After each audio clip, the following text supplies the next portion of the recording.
আল্লাহ রাব্বুল আলামিন তার অভিযোগ গ্রহণ করবে।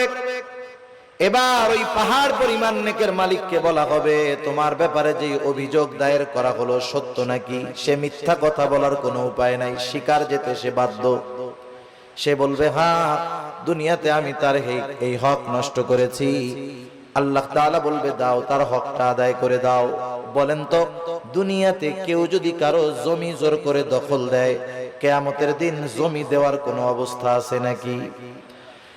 এইবার লোকটা বলবে, আল্লাহ, এ তো দুনিয়া না, দুনিয়া না। দুনিয়া যদি হইতো আমি তার জমি, তার হক তাকে ফিরাইয়া দিতাম। এখন আমি কোথার থেকে দিব?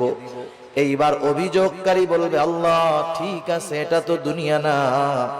দুনিয়ায় আমার সম্পদ সে দখল দিয়েছিল, আজকে আমার সম্পদের প্রয়োজন নাই, সে আমার দুনিয়ার হকটা